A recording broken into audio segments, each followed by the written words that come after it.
Olá, pessoal, boa noite a todos.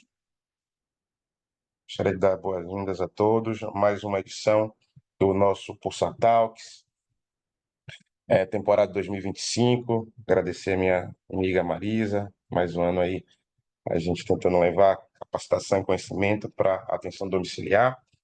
E, para quem não conhece, Pulsar Talks foi um programa de capacitação que eu e Marisa pensamos para a gente levar inovação, capacitação, para a galera que atende na atenção domiciliar, esses dois perfis que a gente talvez entenda como os principais, né? Saúde suplementar e particular. Lógico que ainda existe, né, a atenção pública, mas sobretudo os cenários que nós mais nos identificamos é o da saúde suplementar e no particular. Portanto, a ideia é que a gente traga temas, né? A gente traga palestrantes que possam estar aqui abrilhantando e trazendo conhecimento para a gente, tá bom? Bem, meu nome é Pedro, para quem não conhece, né? Sou um dos sócios da Pulsar. Deixa eu ir liberando o pessoal aqui.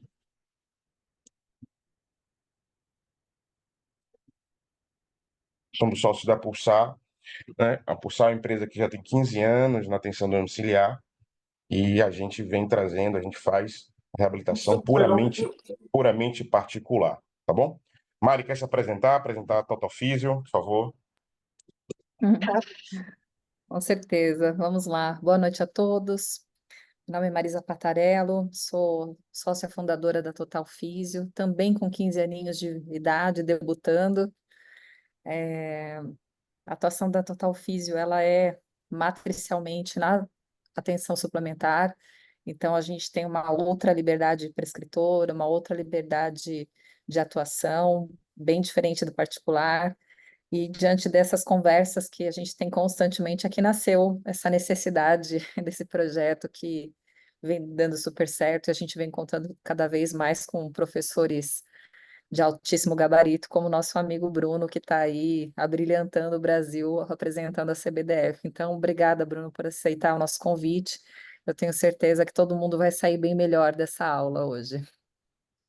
Vou apresentar aqui Bruno. Bruno, além de amigo, né, ele é professor adjunto da UFBA, Universidade Federal da Bahia, professor adjunto também da UNEB, Universidade Estadual da Bahia, chefe da unidade profissional, né, lá do Hospital das Clínicas, no qual eu trabalho, portanto, ele é o meu chefe, e ele é doutor em Medicina e Saúde,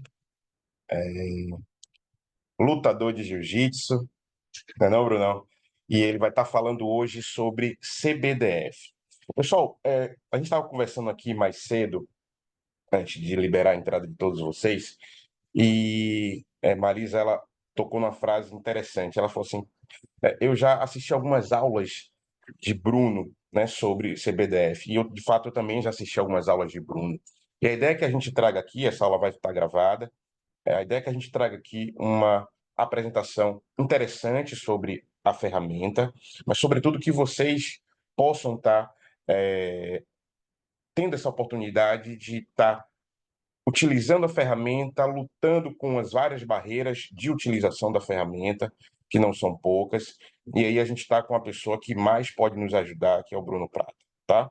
Quero honrar também aqui a presença de duas pessoas especiais, é a Lívia Seckler, eu fiz um convite especial, e o Rafael, né? São pessoas que também utilizam muito, estão muito inseridos nessa parte de avaliação e gestão na atenção domiciliar, tá bom? Brunão, meu amigão, a palavra é sua, fica à vontade, e qualquer coisa, joga duro aí. Vamos lá. Valeu, mestre Pedrão, Marisa, Lívia e a todos presentes aí. Me escutam bem? Ficamos bem. Então, para mim é uma honra estar aqui participando, né? A gente discutindo junto, e sempre que a gente discute junto, a gente pode desenvolver mais o conhecimento, tá certo? Então, para mim é uma honra estar aqui. Marisa, admiro bastante o trabalho dela na domiciliar. Pedrão é um grande amigo aí, uma grande referência, uma pessoa que se dedica muito à profissão. E a gente está aqui por ela, né? A gente sobrevive com ela, com a nossa profissão, então o objetivo é a gente discutir um pouquinho sobre a classificação, tá certo? Então, vamos lá. Então, eu sempre gosto de começar relatando isso, perguntando, né, qual é a nossa missão como fisioterapeuta na sociedade? Não, o que é que o fisioterapeuta faz na sociedade? Anteontem eu estava numa defesa de doutorado de uma colega lá da Universidade Federal de Sergipe. Ela fez um trabalho, desenvolveu um roteiro de anamnese para pacientes com lombalgia crônica, baseado na CIF, com a lógica do modelo biopsicossocial. Um trabalho muito interessante. E aí eu até relatei para ela, né? Acho que vale a pena você colocar na sua tese o nosso escopo, qual o nosso papel na sociedade, né? Ou seja, com base no COFITO, nas especialidades profissionais, a gente precisa ter esse norte para poder guiar os nossos planos, as nossas intervenções. E aí, eu costumo pegar. Deixa eu baixar isso aqui um pouquinho só para ficar mais. Ah, pronto, para ficar melhorzinho para vocês verem aí.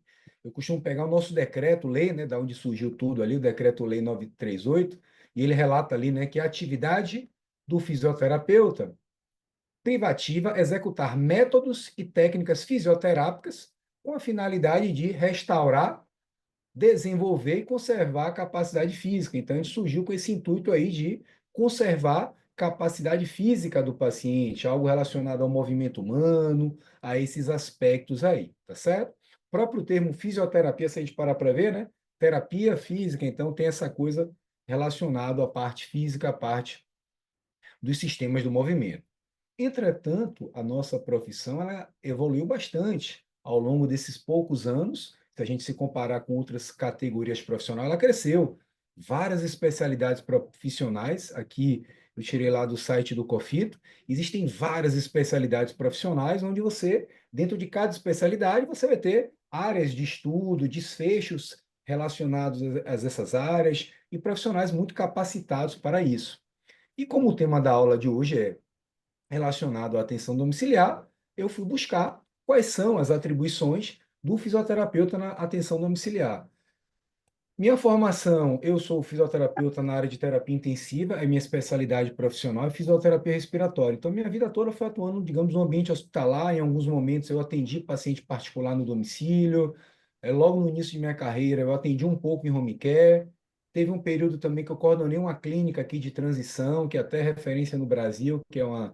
Atualmente, ela tem aqui na Bahia, em Recife. Ela faz deshospitalização e onde o fisioterapeuta tem um papel bem importante nessa área, e eu acabei tendo alguma experiência dentro, e eu vou estar falando alguns exemplos aqui, tá bom? Mas, como eu falei, minha área de atuação é mais no ambiente hospitalar. E aí eu fui pegar qual é a resolução que disciplina. Tem alguém com áudio aberto. E depois o Pedrão fecha aí. Então, qual é a resolução que disciplina? Então, a resolução foi atualizada. Me corrija aí, viu, professora Marisa, Pedrão também, Rafa, e a todos, Lívia.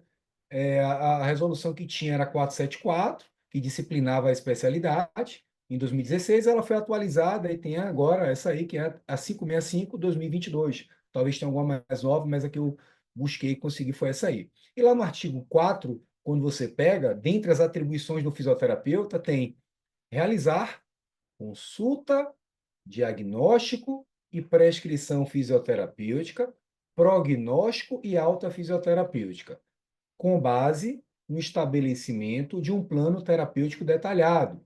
Ou seja, precisamos seguir esse processo assistencial. Eu costumo dizer que a gente tem um processo assistencial, mas que nem sempre a gente foi treinado. Hoje em dia, os mais novos têm essa coisa um pouco muito mais organizada do que na época. Eu me formei, os colegas falaram um pouquinho de tempo de formação, eu tenho 21, né, que eu me formei, então a gente não tinha tanto esse processo assistencial tão definido, principalmente no ambiente hospitalar, onde você lida com muitos diagnósticos de doença, mas então a gente precisa seguir essa sequência. E vocês vão ver que eu vou falar muito nisso aqui, né? Nessa sequência aqui de diagnóstico, de prescrição, de plano, porque isso é a base de tudo. A gente precisa saber o que é que a gente quer entregar de resultado com aquele paciente. Para isso, a gente tem que estar tendo conhecimento, tem que estar estudando as evidências científicas sobre determinadas intervenções e assim por diante. E aí, como a gente relatou, o diagnóstico é uma parte desse processo assistencial fisioterapêutico. Vocês vão ver eu muito falar sobre isso aqui, o ADOIR, eu costumo dizer, né? A de avaliação, D de diagnóstico, O de objetivo, I de intervenção ou conduta, ou como queiram chamar, e a reavaliação. Mas o diagnóstico ali é um ponto central, que é onde você vai entender o que é que aquele paciente tem de problema ou de possível problema, ou qual é a condição de saúde dele, como nós, como fisioterapeutas, podemos agregar valor. A gente também estava conversando anteriormente, não é porque você está fazendo um atendimento que aquilo vai ter resultado. O que você está fazendo pode ser que não tenha resultado nenhum, a depender do que você está fazendo e a depender de quem é seu paciente. Por mais que você faça a técnica perfeita, se ela for feita no momento que o paciente não tem um problema, que não tem uma justificativa para que aquela intervenção seja inserida, ele não vai ter resultado. Mesmo que ele tivesse indicação, vão ter pacientes que não respondem, mesmo com uma evidência de alta, digamos, de alto respaldo científico. Então, venho aqui para a gente já iniciar nossa discussão. Existe um instrumento padronizado para elaborar o diagnóstico e a gente sabe que não existia. Existe a CIF, que é a Classificação Internacional de Funcionalidade, que é a base até desse outro instrumento que foi construído, mas a CIF é muito ampla, envolve todos os profissionais. E aí foi construída essa classificação brasileira de diagnósticos, que é uma lista de códigos caracterizadores dos diagnósticos fisioterapêuticos. Ela envolve 10 sistemas orgânicos, foi construída por um grupo de profissionais, foi enviado para todos os conselhos e todas as associações científicas. Ela pode ser modificada, ela pode ser alterada, ou seja, a cada 2 anos, se você achar que tem algo que pode ser, que você acha que merece ser modificado, que você acha que merece ser acrescentado, você vai lá, vai fazer sua sugestão, evidentemente isso vai passar por um grupo e vai ser avaliado. Então, ou seja, você tem liberdade de propor mudanças, ok? Para poder fazer com que realmente esse instrumento contemple cada vez mais o que é importante para nós, mensurar os resultados que são importantes, os nossos desfechos, as variáveis que estão relacionados ao nosso domínio de estudo, para que a gente possa ser valorizado. O que a gente faz, eu sinto muito orgulho de ser fisioterapeuta, né? Quando eu estou lá, eu adoro, às vezes hoje em dia eu nem sempre posso ficar tanto na assistência, porque tem outras atribuições, mas o momento que eu fico lá com meus alunos é um momento que eu me sinto muito bem, porque a gente entende o nosso papel, e eu entendo o meu papel, me sinto muito importante com o que faço, ok? E aí, então essa classificação, né, existe um site que vocês podem acessar, é um link gratuito, então ela foi construída, né, o processo de trabalho foi até publicado no Brazilian Journal. E aqui é mais ou menos como é que é a estrutura. Como o Pedrão falou, eu não vou ficar aqui repetindo algumas coisas, já que eu tenho aulas prévias, eu vou falar só um esqueleto e a gente vai abrir uma discussão falando da importância desse instrumento, tá bom? E vocês vão ver que a gente não ganha ao usar a CBDF, não ganha financeiramente. Você não ganha por diagnóstico que você gera. Você ganha quando você gera um resultado para aquele paciente. E para você gerar um resultado para um paciente, eu tenho que saber o que é que o paciente tem. E o diagnóstico nos ajuda a definir isso. Hoje, minha esposa estava com o carro com problema, só um exemplo aqui mas que é importante para ilustrar. O carro dela estava apagando o painel. E tava o som também apagando, e tem uma hora que estava com dificuldade de ligar, ela me chamou, estou com medo do carro parar, eu peguei o carro, fui e levei numa concessionária. Aí cheguei lá, numa oficina do amigo meu. Aí o colega fez assim, André, um primeiro olhou, aí o carro na hora desligou também. Na hora que chegou lá foi que ele parou geral. Aí quando o outro chegou, ele olhou assim, abriu a parte da frente, olhou, rapaz, isso aqui é a bateria não está muito presa. Apertou a bateria, liguei, pegou o carro. Ou seja, ele resolveu o problema em menos de, com o olhar clínico dele. Em 5 minutos ele olhou, fez o diagnóstico dele, gerou o tratamento e resolveu. Aí ele não queria que eu pagasse nada dele. Eu falei, não, eu vou pagar você. Eu vou pagar, né? Porque é uma pessoa que eu tenho intimidade. Mas assim, eu paguei um valor, porque, ou seja, ele resolveu o problema. Então, assim, às vezes nem a pessoa entende, né? Assim, porque foi tão rápido, mas, ou seja, ele resolveu um problema. Ele, com o olhar dele, gerou o diagnóstico. Então, o diagnóstico essa identificação do que o paciente tem. A classificação, basicamente, ela tem 10 capítulos até o momento para descrever deficiências. São 10 capítulos, como vocês estão vendo aqui. Neuroperiférico, neurocentral, músculo esquelético, respiratório, cardiovascular, tegumentar, urinário, genital, digestório e metabólico. Cada capítulo ele tem variáveis que foram consideradas importantes para aqueles sistemas para o neurocentral, para o neuroperiférico, para o músculo esquelético e assim por diante. Então, o capítulo D você vai usar quando houver alguma alteração de uma das variáveis de cada sistema, ok? Se o paciente não tem nenhum problema, nenhuma variável daquele... Vou dar um exemplo aqui, músculo esquelético. No capítulo músculo esquelético, você tem as variáveis dor, amplitude de movimento articular, força muscular, ok? E o segmento acometido. Se você não tem alteração de nenhum desses sistemas, dessas variáveis, você não tem como colocar um diagnóstico de deficiência musculoesquelética. Você vai colocar um outro, talvez um diagnóstico de saúde, ou seja, talvez ele tenha algum risco, a depender de quem é aquela pessoa, é um idoso, é um indivíduo que tem algum fator que sugira que ele pode ter comprometimento dessas variáveis ao longo do tempo. Então, o capítulo D é para descrever problemas existentes, pelo menos em uma das variáveis, ou em mais de uma também, e o capítulo S é quando eu quero descrever riscos. Existe uma probabilidade daquele indivíduo apresentar uma deficiência ao longo do tempo. Isso não é da nossa cabeça, isso vem, logicamente, em dados de prevalência. A depender do que aquele paciente tem, você vai olhar um estudo de prevalência ou um estudo de incidência para entender se ele tem ou não algum risco de ter um problema. Não é da nossa cabeça, tem risco, né? A gente às vezes é muito isso, né? O paciente tem risco de tudo, não é assim. Você tem que ter critérios definidos, até para que quem lhe paga tenha uma justificativa. Cada vez mais, os custos são finitos, a gente sabe disso. Você não pode, hoje em dia, você tem que ter justificativas cada vez mais claras, definidas, que justifiquem a importância do trabalho, porque senão realmente vai ser complexo para que a fonte pagadora possa lhe pagar. E aí, existe também os capítulos de mobilidade, que está para sair, eu vou até dar uma pincelada rápida aqui, onde vai descrever possíveis problemas para o indivíduo realizar as tarefas do seu dia a dia, transferências, locomoção de curta distância, de longa distância, e vai ter os capítulos P para descrever o impacto de uma possível deficiência cinético-funcional na sua participação social, seja no trabalho, seja em atividades recreativas, seja no lazer, coisa que é muito importante, né? Nós, como fisioterapeutas, a gente devolve, não apenas, a gente não só reduz uma dor de um paciente, a gente faz com que, a partir de uma redução de dor, ele possa ter mais funcionalidade, ser capaz de realizar suas atividades. Pedrão, quando está lá na assistência aqui na Pulsar, quando ele realiza os trabalhos de reabilitação cardíaca, respiratória e musculoesquelética, ele particularmente num paciente com reabilitação pulmonar, ele não está só melhorando a capacidade aeróbica daquele paciente, ele está melhorando a capacidade do indivíduo andar, do indivíduo realizar atividades com membros superiores, com membros inferiores, e ele poder fazer o que é importante. O que é importante para as pessoas? O trabalho tem uma importância para a maioria das pessoas, e principalmente o lazer.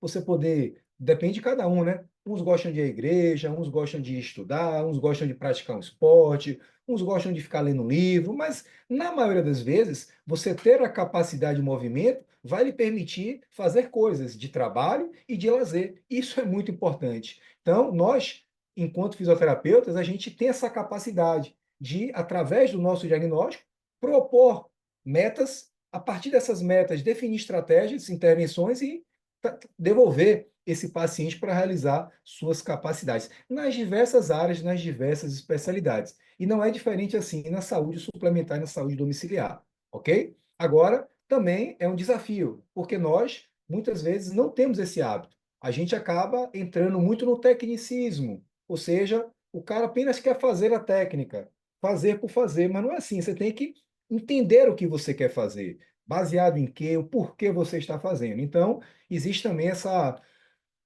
Outro dia eu estava ouvindo uma aula de um professor que eu gosto bastante, professor Luiz Cláudio, ele relata assim que o modelo, a coisa mais importante é o raciocínio. O raciocínio é a tecnologia mais avançada que existe. O raciocínio clínico, seja para um médico, para um fisioterapeuta, para qualquer profissional. Então, você desenvolver o seu raciocínio é fundamental. Isso vai lhe ajudar bastante a ser um fisioterapeuta melhor, independente da área que você vai atuar, tá certo? E aí, como eu relatei, o diagnóstico fisioterapêutico vai compreender ou questões de deficiência relacionado a esses sistemas orgânicos, ou de saúde, quando eu quero descrever algum risco de ter algum problema. Se tiver limitações de mobilidade, a gente vai descrever, e se tiver restrições de participação social de saúde. Então, o objetivo do diagnóstico é identificar qual é o estado de saúde sob o olhar do fisioterapeuta, ok? Se está alterado ou não, e se existe risco de alguma alteração desses sistemas relacionados ao nosso objeto de estudo. A partir daí, você vai direcionar o tratamento e, logicamente, avaliar respostas. E como eu falei, isso aqui que é fundamental, esse processo assistencial. Primeiro, eu tenho que saber o que eu quero avaliar. O que é que eu quero avaliar? Qual o sistema que eu acho que tem algum acometimento? Qual é as tarefas, as atividades que eu quero avaliar naquele paciente, de transferência, de locomoção, e a partir daí a gente vai. Qual é a participação social daquela pessoa? O que é que ele gosta de fazer? O que é que ele não está fazendo? Eu vou gerar o diagnóstico. A partir desse, a gente vai definir objetivos, ok? O que é que eu posso melhorar desses problemas aí? Tem coisa que eu não posso melhorar, mas eu quero manter. Tem coisa que eu não consigo nem manter, porque o prognóstico é de piora. Então eu quero pelo menos minimizar. E aí a gente vai propor intervenções, condutas, técnicas, orientações para atingir esse objetivo. E, logicamente, a gente precisa reavaliar. Tem coisa que você faz que a resposta é imediata. Às vezes, no ambiente hospitalar, o paciente tem uma alteração respiratória, você vai lá, faz intervenções e você consegue ter uma resposta imediata. Tem coisa que é resposta imediata. Se eu disser assim, ó, você vai fazer um treino de força aqui, você vai ficar com forte em apenas uma sessão. Não existe, ok? Para o cara ter uma melhora de força, de capacidade aeróbica, existem semanas mínimas que a literatura relata para que você possa alcançar esse resultado. Então, o tempo é uma variável importante. Por isso que às vezes está até discutindo isso com meu querido colega Rafael, sobre essa questão de meta no hospital. Às vezes a meta diária você consegue, mas a meta no hospital às vezes é complexa, que você não sabe qual é o momento que o cara vai ter alta. E às vezes você não tem uma quantidade, você tem que saber qual é o tempo que você tem para saber quanto de resultado você pode alcançar.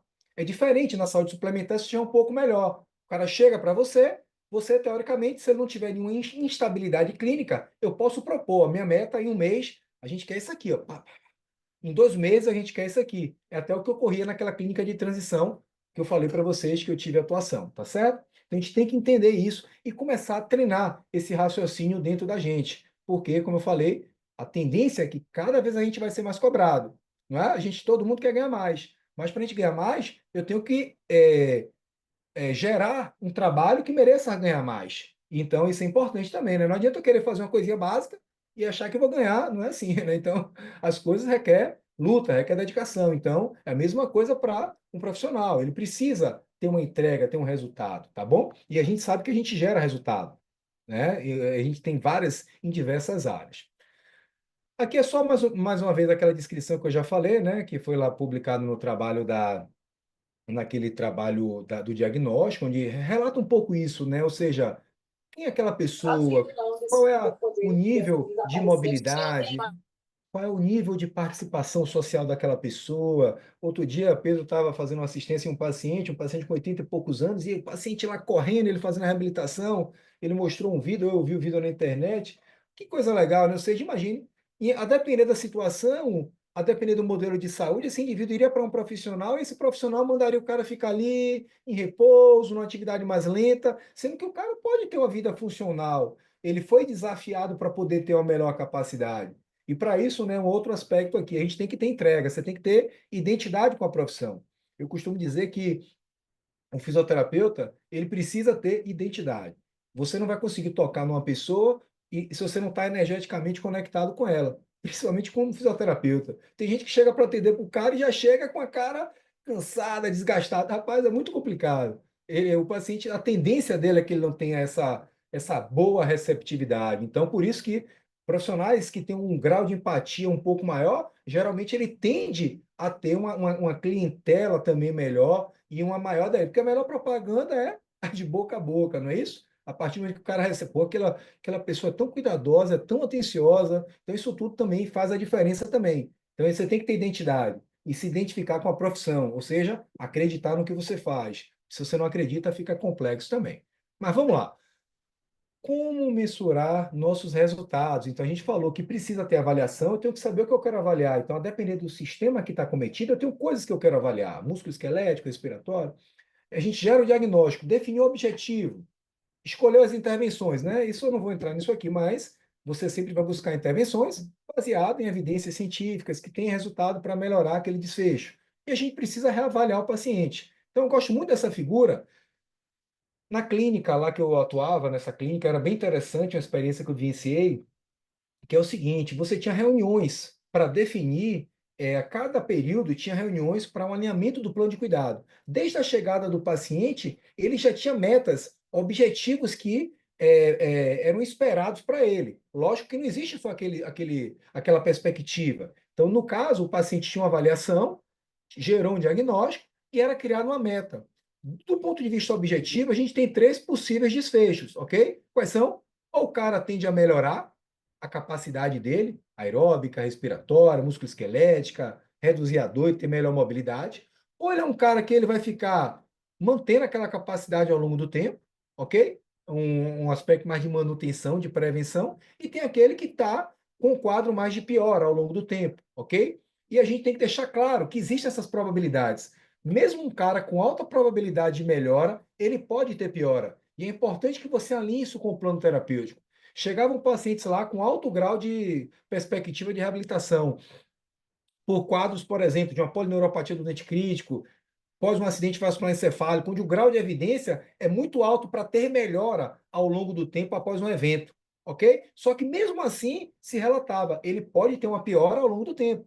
A probabilidade é pequena, mas você tem que deixar alinhado. Se ele tiver melhora, ele vai se sentir mais valorizado por aquilo. E se ele tiver piora, ele já foi avisado daquela situação, ok? Então a gente precisa mensurar os resultados ao longo do tempo. Nessa clínica, a gente mensurava a cada semana. No hospital, como eu falei, isso é um pouco complexo. Às vezes você tem que avaliar meio que diariamente, porque de repente ele pode ter alta, a depender de quem é o paciente, e você não ter essa nova reavaliação. E já no ambiente de saúde suplementar, domiciliar, de uma forma geral, suplementar ou particular, aí já é diferente, porque, como eu falei, você tem como definir essas metas ao longo do tempo. Então, eu tenho que fazer uma avaliação e definir uma condição, e entender se eu quero que aquela condição melhore, se eu quero que aquela condição pelo menos se mantenha. Isso não é ruim manter. Às vezes manter é super importante.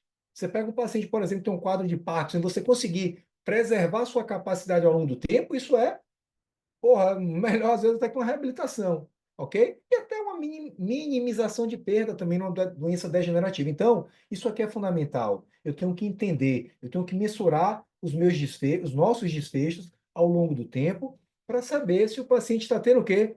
Melhora, piora, manutenção e dando feedback para aquela pessoa, tá certo? E a gente, isso é fundamental, esse alinhamento, até com a família, porque às vezes a família tem uma expectativa e você, eu vou citar até alguns 3 exemplos aqui que eu vivenciei, que é interessante, onde você tem um que houve uma melhora bem significativa, um que teve manutenção e um outro que teve uma piora. Então, a gente entender que, às vezes, esses desfechos eles podem mudar ao longo do tempo. E a gente tem que estar transmitindo essa informação também à família, através de métricas, de medidas, e não apenas estar ali, né, passando o tempo. Eu tenho que entender que a gente tem uma meta a ser alcançada. E, para isso, eu tenho que ter critérios também, como eu vou falar mais à frente. E aí, uma outra pergunta, né? Como usar a CBDF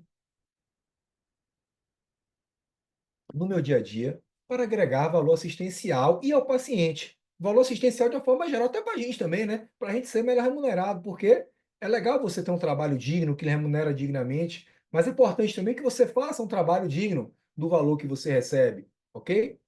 Então isso é importante. Então a gente tem que seguir um raciocínio, ok? A gente tem que saber o que quer avaliar, a depender do que o paciente tem, ok? Então, na saúde ali suplementar particular, muitos pacientes podem vir do hospital para um cuidado domiciliar, ok? E você vai ter que definir o que você vai avaliar, identificar qual é o sistema acometido, quais são as tarefas que você quer avaliar do ponto de vista de mobilidade, entender qual é a participação social daquela pessoa, definir os melhores instrumentos para fazer isso, isso é fundamental, e, logicamente, aplicar um instrumento para poder mensurar. E a classificação pode ajudar nesse quesito, nesse aspecto, tá bom? E, logicamente, a gente sempre tem que buscar os instrumentos melhores. Existem instrumentos melhores que a gente pode ter um dado mais confiável. O próprio diagnóstico é uma incerteza. O grau de certeza vai ser maior a partir do momento que você tem um melhor instrumento diagnóstico. Por exemplo, se eu avalio força muscular com dinamômetro isocinético, eu tenho um grau de certeza de força muito mais preciso do que quando eu avalio com o MRC. Então, que é um teste muscular manual. Então, o diagnóstico é uma probabilidade. E sempre a gente vai ter que buscar aqueles instrumentos menos agressivos e até para a mesma coisa em relação ao plano terapêutico. As intervenções com menos risco, né, porque isso vai gerar resultados importantes. Então, aqui, só alguns capítulos breves, alguns capítulos da classificação, o neuroperiférico, o neurocentral, e aqui é mais ou menos a lógica de como funciona o capítulo, tá vendo? As variáveis que estão compostas em cada um dos capítulos, depois tem umas aulas lá, quem quiser assistir, gratuita, a capacidade aeróbica, também o sistema cardiovascular, o sistema respiratório, e fiquem à vontade, olhem, critiquem, pô, eu acho que não tinha que ter essa variável não, acho que tem uma variável que é melhor. É assim que funciona. Então aqui a gente tem liberdade de mudança, ok? A classificação brasileira de diagnósticos é da profissão, é para agregar valor à nossa prática. Não tem dono, ok? Não tem nada. Então, isso é algo importante, tá certo? E está em constante mudança.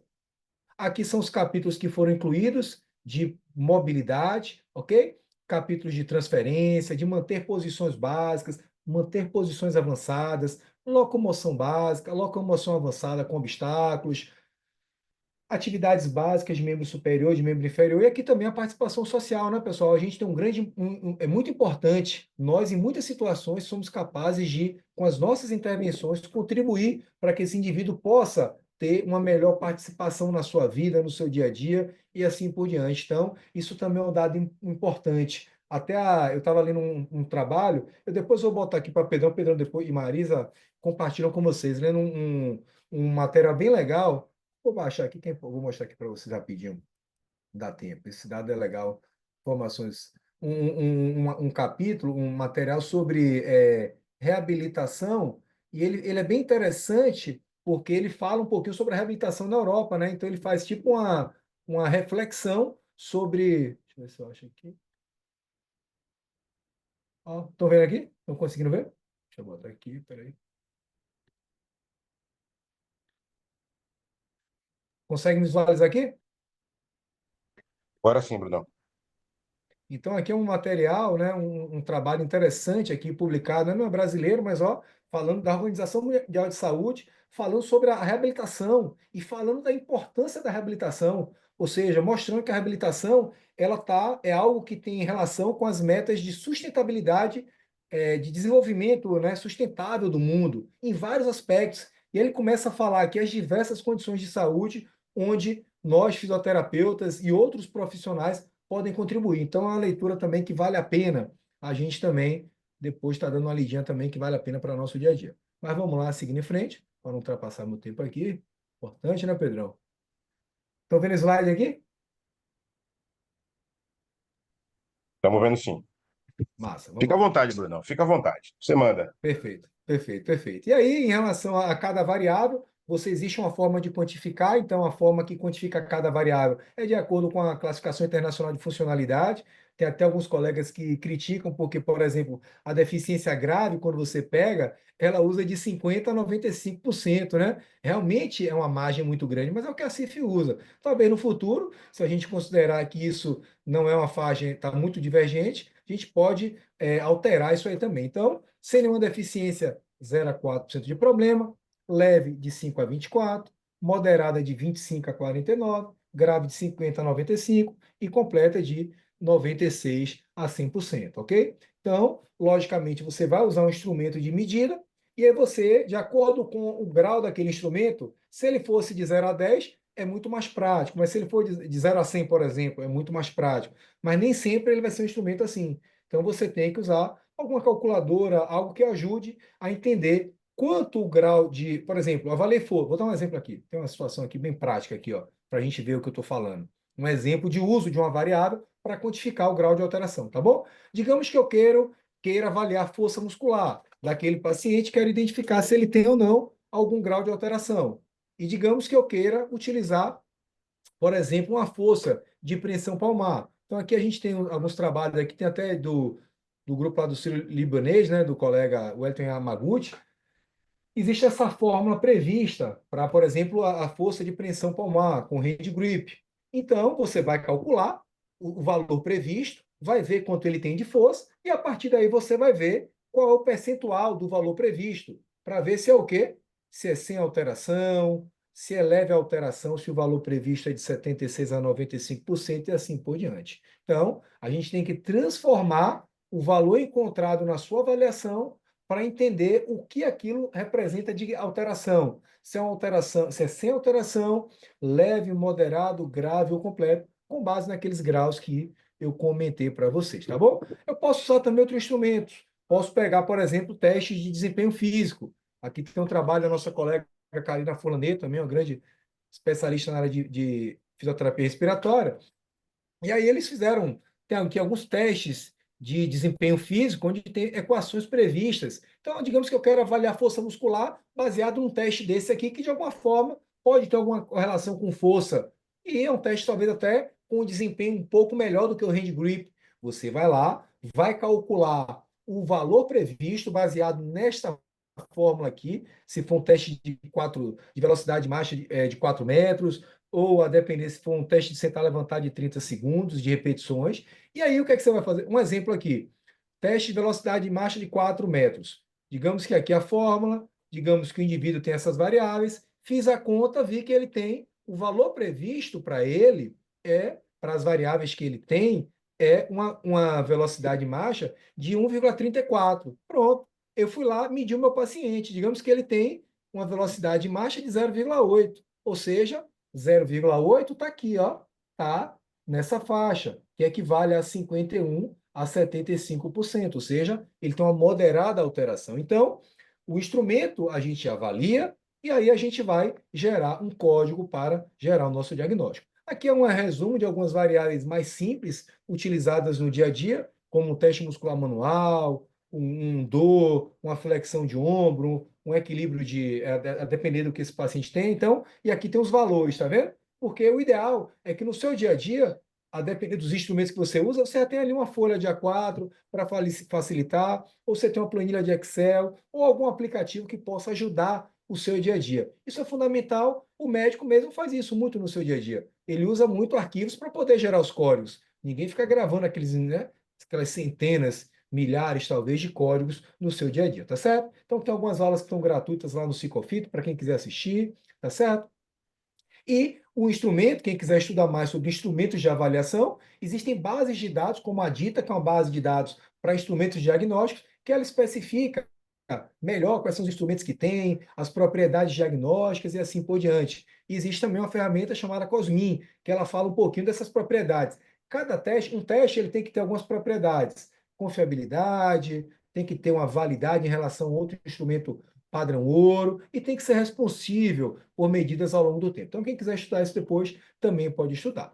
E aí, como podemos utilizá-la na prática da atenção domiciliar, na saúde suplementar, na saúde particular? Então, a gente precisa gerar valor em saúde. Então, aqui é uma equação resumida do que é valor em saúde. No numerador, você tem desfechos que você pretende melhorar, que você pretende manter, ou que você pretende minimizar a perda. Dor, capacidade aeróbica, força muscular, grau de mobilidade, nível de participação social, o que quer que seja. E você tem custos que você precisa ter para gerar esse valor. Então, o valor em saúde é você atingir esses resultados com um valor adequado, justo. Não adianta você fazer 1.000 sessões e não ter, não é? E não ter para atingir um resultado, se você pode, às vezes, com 10 sessões, atingir um resultado esperado. Então, é melhor que você receba bem por 10 do que receber pouco por 1.000 para poder levar todo esse tempo. E também é importante a pertinência, ou seja, entender o que é importante para o seu paciente. O que é que você quer atingir de objetivo com o seu paciente? Ouvir o seu paciente do ponto de vista de participação social, quem é aquele paciente, porque isso também faz toda a diferença. Quando você entende quem é aquele paciente, consegue gerar objetivos, gerar engajamento. Ou seja, quando o paciente ele está engajado para uma atividade, uma vez um colega estava fazendo um tratamento com um paciente e o paciente reclamava que o fisioterapeuta chegava, botava ele para caminhar e voltava. Isso ele fazia sozinho. Aí a fisioterapeuta, fizeram uma queixa da fisioterapia. Quando chegou lá, na época até Farani era um colega meu que ficava lá na referência lá do Aliança, aí ele foi ouvir o paciente. O paciente era fotógrafo e precisava ficar muito tempo com a câmera na mão para cima. Farani estruturou um plano para trabalhar muito essas atividades de manutenção em certas posturas com os membros superiores mais mantidos. O paciente ficou super feliz, ou seja, identificar o que é importante para o paciente é fundamental, ok? E isso é o que se fala mais hoje em dia, né? Cuidado em saúde baseado em valor. Então tem até um trabalho aí, né? Eu, o Mestre Rafa e outros colegas também estão participando aí junto com o COFIDO. E aí a gente precisa definir metas, ok? Como definir metas? Então, existe aquele princípio SMART, ou seja, eu tenho que ser específico, ok? Eu tenho que dizer quanto de meta eu quero, eu tenho que ter algo mensurável, então a CBDF ajuda nisso, algo atingível. Eu não posso querer perder, na vida pessoal, eu não posso querer perder 30 quilos. Se eu criar essa meta, eu vou ficar frustrado. A gente começa pelas pequenas coisas. Eu começo perdendo meio quilo. Ganhei meio quilo, vou pular para 1 quilo. E é assim que funciona. Tem até um livro interessante sobre isso. Comece pelas pequenas coisas. Então, você desenvolve metas mais factíveis e você vai aumentando isso. Ela tem que ser relevante e tem que ter uma questão temporal. Tem coisa que eu vou resolver em certo tempo, pequeno. Tem coisa que eu preciso de um tempo mais longo para isso. Na época que a gente estava lá na Florence, a gente tentou até implantar esse gás, né, que é uma ferramenta desenvolvida na Inglaterra para poder mensurar. Ele vai utilizando uma avaliação inicial para a reabilitação mesmo. E aí ele identifica o que é que aquilo tem de importância e qual é a dificuldade para alcançar aquela meta. E aí ele gera um score. Mas é interessante. Então, aqui, por exemplo, ó, aqui é o baseline, o cara tinha uma dor 8 de 10 e ele tinha dificuldade para dormir. Ele andava cerca de 2 a 3 vezes à noite, provavelmente por causa da dor. E aí, depois de um tempo, essa dor foi para 4 para 10 e ele teve uma redução desse tempo que ele andava à noite. E ele também tinha uma dificuldade, acho que para fazer alguma, não sei se vestir, o dress, acho que é se vestir, né? Membros superiores, e depois ele teve uma melhora. Então, precisamos entender o que a gente quer com aquele paciente, até para saber se ele precisa da nossa assistência. Talvez ele não precise da nossa assistência. Então, aqui eu vou citar 3 exemplos para a gente poder abrir para uma discussão, para a gente refletir, e esse é o caminho. Teve uma paciente que chegou, está até escrito errado aqui, deixa eu até corrigir, uma paciente chegou lá nessa clínica uma vez, e ela chegou e ela tinha um quadro ela chegou, ela estava internada no hospital, teve um quadro de Guillain-Barré, um quadro grave, estava em ventilação mecânica 24 horas, e ela foi lá para a clínica com o objetivo essa clínica de transição, com o objetivo de fazer com que a família treinasse o uso da ventilação mecânica e ver se ela tinha algum ganho, talvez motor, porque aparentemente a Guillain-Barré, de uma forma geral, o prognóstico é mais de melhora, mas tem paciente que não melhora. Existe, né? Para tudo é assim. Tem quadros mais graves que ele não melhora. Eu sei, resumindo, a gente foi lá, criou uma meta definida com ela, sentiu ela no início, avaliou força muscular, força de tosse, alugamos uma máquina da tosse, fizemos um plano de treinamento muscular respiratório para tentar, a gente não custa tentar. Fizemos um plano de condutas motoras com ela. Resumindo, em 6 semanas, essa paciente saiu da ventilação mecânica. Ela tinha a meta de ficar lá no hospital, na clínica, 3 meses, 2 a 3 meses. A gente conseguiu com o convênio. O convênio, quando viu que a gente conseguiu esse resultado, a equipe como um todo, ele ficou super. Ou seja, a paciente ia para casa na ventilação mecânica. Ela saiu da ventilação mecânica. E não só. A gente aí criou a meta de decanular ela em 2 meses. E ela tinha um pico de fluxo bem baixo, menos até do que o valor de 160. Resumindo, decanulamos ela e no final ela teve aqui, ela queria ir para a piscina, né? Então, só um quadro bem, onde teve um resultado bem positivo. Um outro paciente, um paciente também bem querido, que ele tinha um quadro de síndrome de Becker, chegou lá também, já tinha um grau de dependência maior, já era um paciente cadeirante, e aí teve uma insuficiência respiratória, provavelmente porque não teve um acompanhamento adequado no domicílio, quando viu, estava lá já em fraqueza muscular, precisou ser entubado, foi tracostomizado. Nós também definimos meta para ele, tentamos até progredir a decanulação, mas era um paciente que tinha um grau de fraqueza muscular mais grave, e ele não conseguia, e era muito ansioso, ele não se adaptou à minha ventilação não invasiva, acabou que ele ficou com a tracostomia e com aquela funcionalidade mais limítrofe. Acabou que ele foi para casa, onde eu fui até visitá-lo, ele mora aqui próximo de mim, que ele estava com a válvula fonatória, acabou que combinou com por ter tracostomia, em algum momento ele teve um empiema que ele não conseguiu resolver, e aí ele piorou, mas 2 anos depois ele infelizmente veio a falecer. E, só para fechar, um outro paciente, cara jovem, 42 anos, teve um TCE grave, ficou com uma sequela importante, teve alta, foi lá para a clínica. A família, alta expectativa que esse paciente fosse melhorar. Ele abriu o olho assim, mas ele não respondia, ficava meio vigil. A gente aí fez de tudo. Conseguimos até decanular ele, mas ele não respondia neurologicamente. Ele tinha 2 atendimentos dia, 2 de 40 minutos. A gente chegou uma hora, estava nos 2 meses ali, ele tinha 3 meses de internamento, de meta, de tempo de internamento, de tempo proposto, a gente fez o seguinte: vamos reduzir atendimento, porque ele não está tendo resposta. As escalas de funcionalidade dele não mudavam. A família reclamou, e o que foi que a gente fez? Um atendimento só. Capacitar a família para lidar com aquela nova condição de saúde. Então, a gente tem que entender se o paciente está ou não atingindo resultados adequados, tá certo? Então, já para fechar aqui minha aula, né, passando um pouquinho do tempo aqui, mas existe um referencial brasileiro de procedimentos fisioterapêuticos, né? Então, quem nunca acessou, acho que vale a pena. A gente está, né? Existe uma luta para que esse referencial lógico possa ser implementado do ponto de vista mais prático, do ponto de vista mais funcional, mas é importante que a gente saiba que exista, ok? Nele tem valores ali específicos para um coeficiente de valoração, que equivale ali a 0,85 reais, tá bom? E aqui todos os capítulos de consultas, de exames, como eu falei, só recapitulando, a gente não ganha pelo diagnóstico, a gente, a depender do que o paciente tem, eu pego instrumentos de avaliação que vão gerar o diagnóstico. A gente recebe pelo referencial brasileiro de procedimentos, pelos instrumentos que a gente utiliza para gerar o diagnóstico.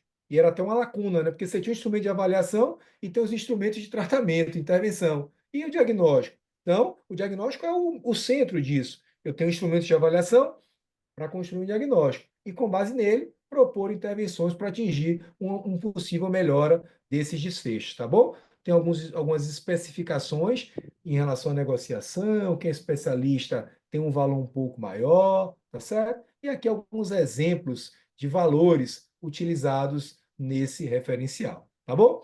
E então, considero que a sociedade precisa entender, e o sistema de saúde também precisa entender quais são os nossos desfechos, né? Ou seja, quais são os desfechos que estão dentro do nosso escopo, ok? Porque a partir daí a gente vai poder cada vez mais se fortalecer e entender. Em muitas situações, é o fisioterapeuta que muda a vida daquela pessoa. Mas para isso, eu tenho que ter um processo assistencial fisioterapêutico bem feito na minha mente. Iniciar definindo instrumentos de avaliação, construindo um diagnóstico, definindo uma meta, usando instrumentos, intervenções adequadas e reavaliando esse paciente. Tá certo, pessoal? Então, agradeço mais uma vez e aí a gente abre aqui para discussão, para reflexões, que esse é o caminho, discutir juntos, né? A gente consegue agregar mais e, com certeza, ampliar o conhecimento, que esse é o objetivo, né? Tá bom? Obrigado aí mais uma vez. Show de bola, Brunão. Pô, meu irmão, obrigado pela excelente explanação, né? Você percorreu aqui uma linha de explanação bem interessante. E eu quero ver se o pessoal vai participar. Vou abrir aqui agora para perguntas. Eu já tenho várias perguntas aqui para fazer, mas como eu sou uma pessoa educada, eu vou abrir aqui para outros poderem perguntar também. Rafa já abriu a câmera e tudo ali já também. Vamos lá. Quem tiver perguntas aí, pode ficar à vontade. E depois eu lanço a minha. Chicão, boa noite, negão. Fala galera, boa noite. Mari, Brunão. Boa noite, Cão. Bem, então eu vou começar, Boa tá? Para noite. levantar uma das discussões. Eu queria saber de você, Brunão. Na verdade, você, como uma das pessoas que ajudaram a construir a CBDF, você deve ter uma leitura bem interessante de por que muitos ainda não utilizam, né? Eu tenho uma visão, lógico, vou compartilhar, mas eu queria saber de vocês e outras pessoas que quiserem também participar podem falar. Mas qual é a maior barreira hoje, Brunão, que você enxerga para a utilização da CBDF pelos fisioterapeutas, né? A gente percebe que, diferentemente da CID, né, que os médicos utilizam, parece que tem um teor um pouco mais de, de, de, de obrigatoriedade na utilização, né? Bem diferentemente, lógico que não é obrigatório, mas parece que tem um ar Tá gravado. de obrigatoriedade na utilização da CID. Mas da CBDF, eu percebo que não há, né, essa obrigatoriedade, né? Tem essa recomendação forte, né? Mas o que é que você pensa disso aí? Qual a maior barreira que você enxerga hoje para a utilização da CBDF?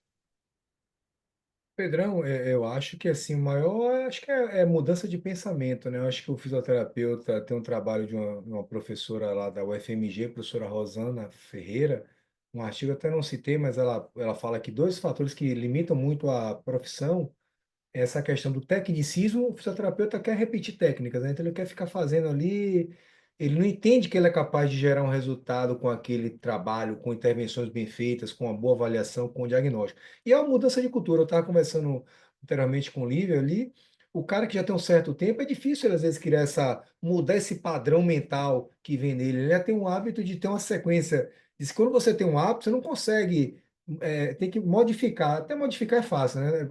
Retirar um hábito é mais complexo. Mas nem todo mundo está aberto àquilo, né? Essa mudança, a criar uma meta. Então, eu acho que existe uma questão mesmo de modelo de pensamento, modelo de raciocínio, e isso talvez eu vejo que é um fator que dificulta também, sabe?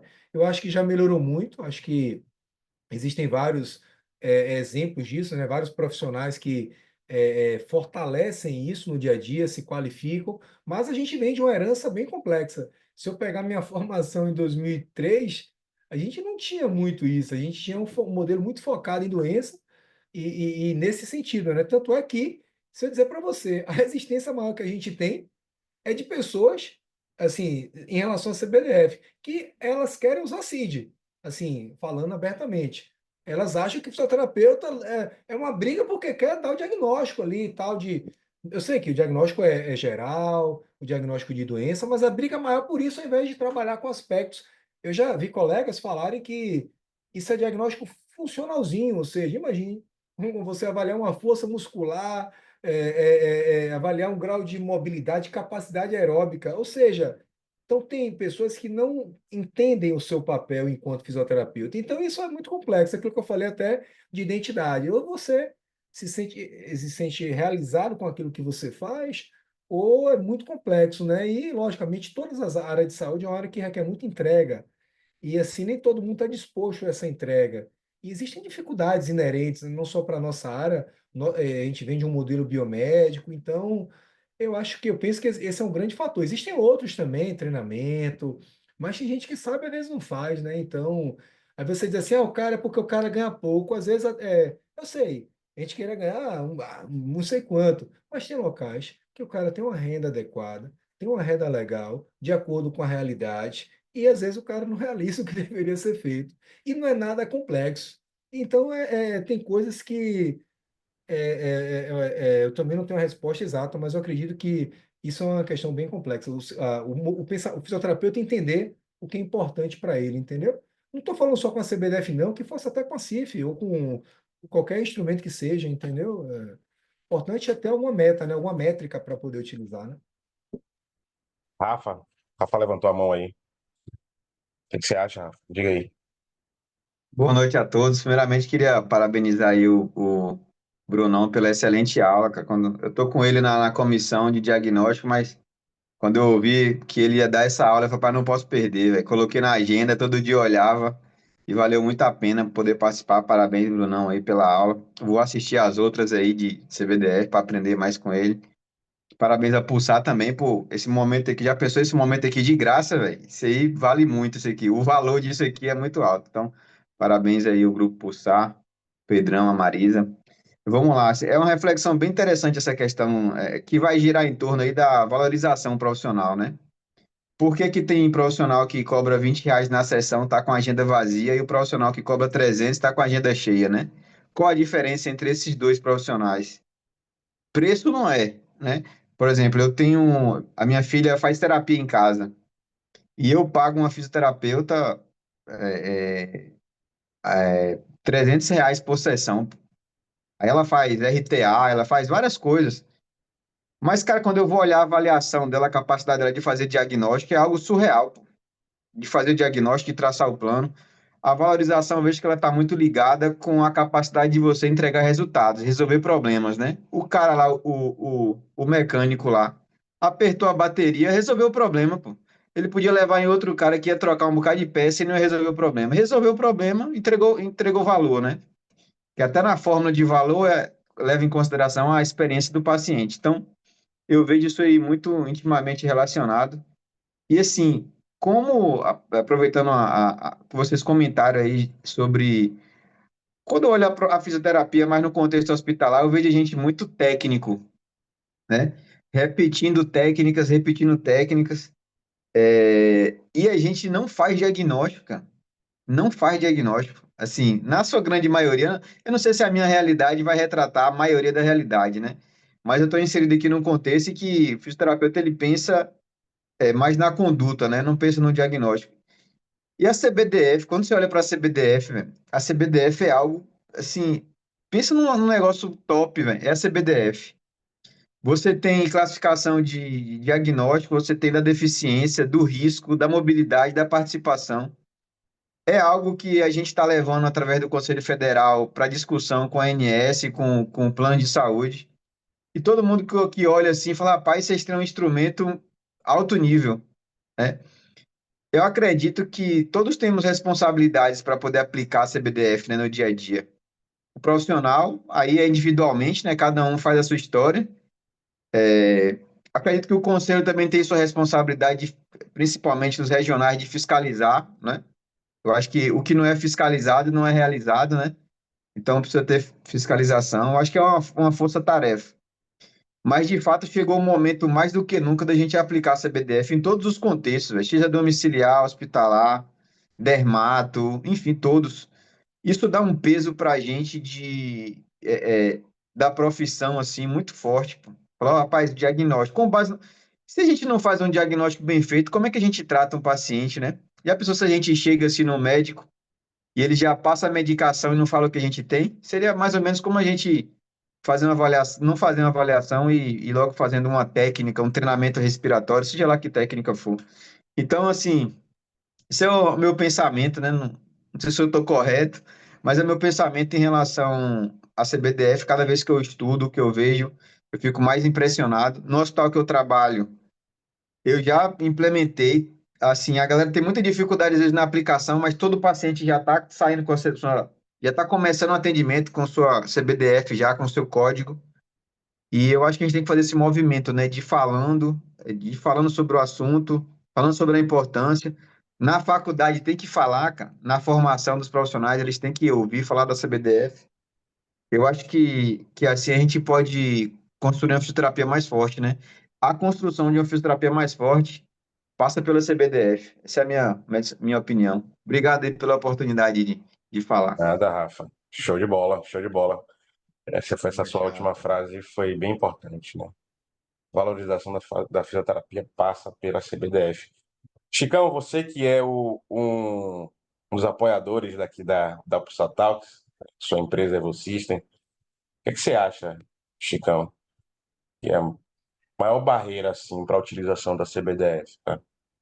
Sua fala é Fala, importante. fala pessoal, boa noite. Brunão, mais uma vez aí, parabéns Boa pela noite, aula, excelente Chicão. aula, e pelo produto, né? A CBDF realmente é algo que é uma ferramenta, né? Na verdade, eu acho que algumas pessoas confundem, o diagnóstico não é a CBDF, né?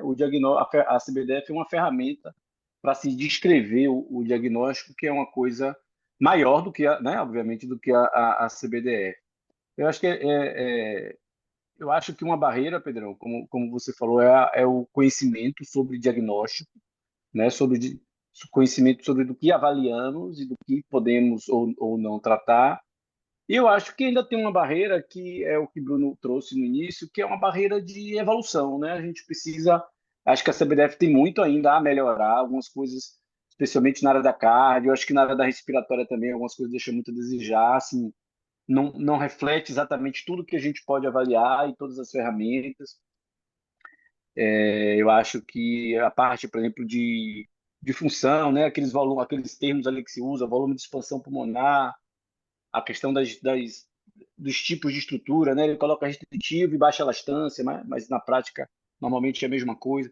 Enfim, eu acho que tem várias coisas ali que tem uma possibilidade de avanço, de melhora, especialmente na parte da cardio, metabólica, vascular, né? Eu acho que isso é uma barreira, por exemplo, para mim, é uma barreira usar a CBDF plenamente, porque ela não atende plenamente, né? Agora eu fiquei muito feliz, Bruno, quando você trouxe que você vai poder dar o diagnóstico pela mobilidade, porque às vezes o que você está avaliando é de fato uma aptidão física, né, e não necessariamente um sistema, né? Por exemplo, teste de caminhada. Teste de caminhada não avalia um sistema cardiovascular ou respiratório, né? A, ele avalia a função daquele, a atividade ali, que tá, vários sistemas ali vão contribuir para aquela bom desempenho ou não desempenho, mas não dá para você atribuir isso ao cardio, à respiratória, né, ao músculo.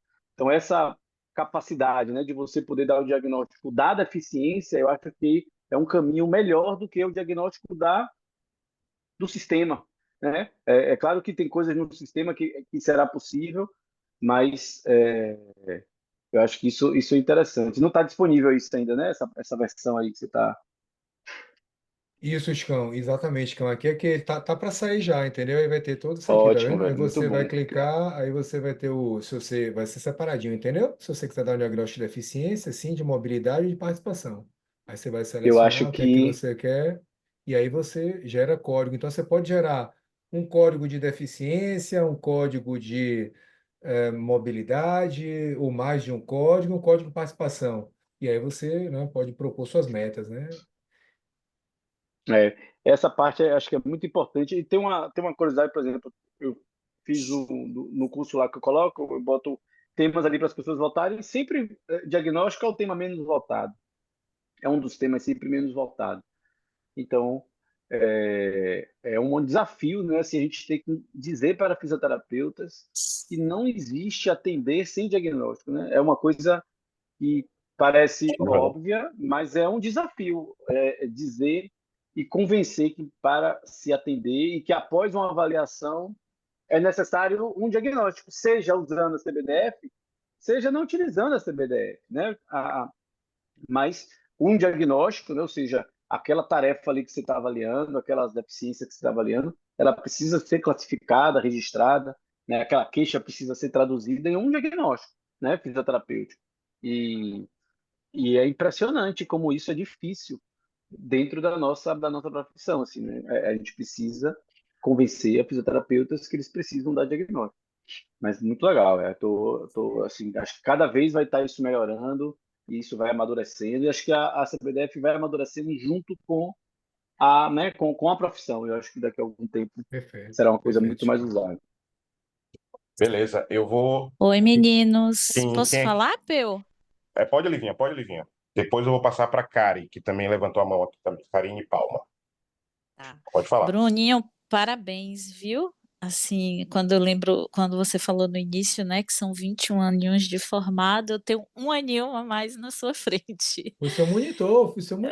Então, né, pois é, foi meu monitor, foi meu aluno na monitoria.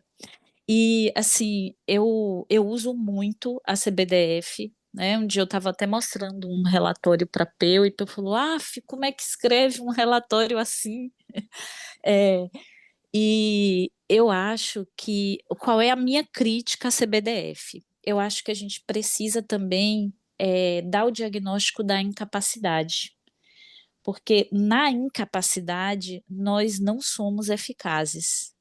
Nós somos eficazes na deficiência e muitos pacientes, né, pelo menos na realidade em que eu atuo, da atenção domiciliar, eles muitas vezes já chegam para nós num diagnóstico de incapacidade.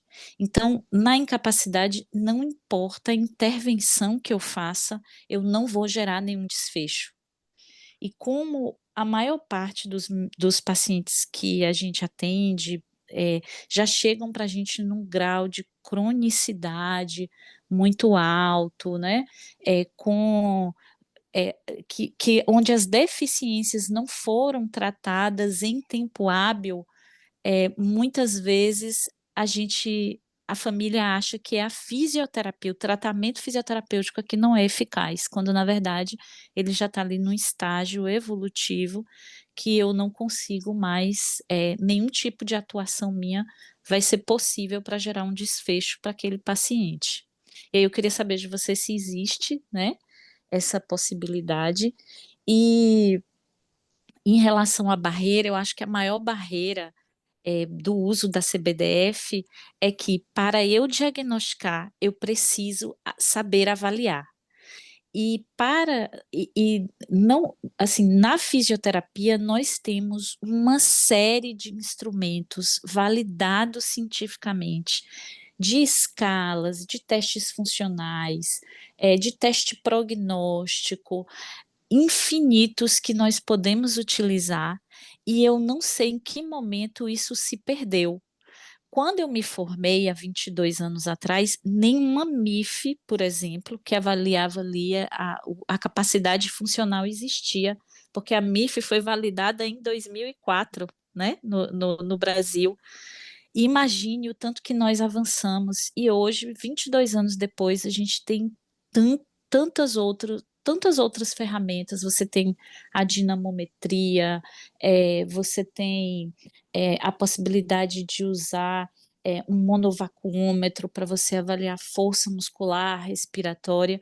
E por que nós não estamos utilizando esses recursos, que inclusive são recursos que você pode ter uma valorização melhor, porque você já tem essa valorização pelo referencial nacional, né?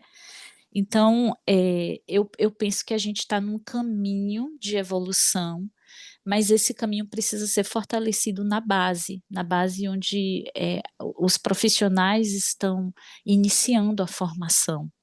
E a nossa formação ainda é muito tecnicista. Ainda temos uma formação com base em condutas e não com base em diagnóstico, avaliação, a listagem de problemas ali que aquele paciente tem e que eu posso resolver. Porque quando eu sei qual é o problema, a intervenção, pelo contrário, ela é a mais fácil de você utilizar, né? Então, eu acho que a barreira que a gente tem é essa, é a barreira do método avaliativo. Qual método avaliativo mais eficaz para aquele grupo de pacientes? E não é que a gente não olhe a doença, obviamente a gente precisa conhecer a doença e quais são as repercussões que essa doença gera no indivíduo, em termos de participação, em termos de é, mobilidade, mas nós não iremos tratar nenhuma doença. E muitas vezes eu vejo fisioterapeutas dizendo, porque tem que fazer fisioterapia para doença de Parkinson. Não é que tem que fazer fisioterapia para doença de Parkinson. Qual é o estágio dessa doença que o paciente tem? Quais são as deficiências que ele tem? E ele não sabe listar, né? Então, eu acho que a gente precisa fortalecer esse ambiente da avaliação, do diagnóstico, e que esse diagnóstico seja amplamente utilizado, como o colega falou, né, em todos os âmbitos, no ambulatorial, no âmbito da atenção domiciliar, seja na saúde suplementar ou na saúde pública, e também no ambiente hospitalar. Perfeito, perfeito, Perfeito, eu Lilian. concordo com você, Livinha. Então, na minha opinião, realmente, a avaliação em si, ela é realmente, talvez, uma das, né, maiores barreiras, né? A gente percebe isso na Evo System, né? A gente entende isso. E eu lembro que quando começou-se a construção da CBDF, a gente até lançou alguma coisa dizendo assim, eu preciso avaliar bem, eu preciso de métricas, testes funcionais para eu utilizar posteriormente a ferramenta da CBDF, para eu, de certa forma, caracterizar o meu paciente funcionalmente. Grave, leve, moderado, de acordo com as porcentagens dos valores preditos. Mas como eu vou fazer isso se eu não tenho nenhuma ferramenta avaliativa e nem muito menos avalio, né?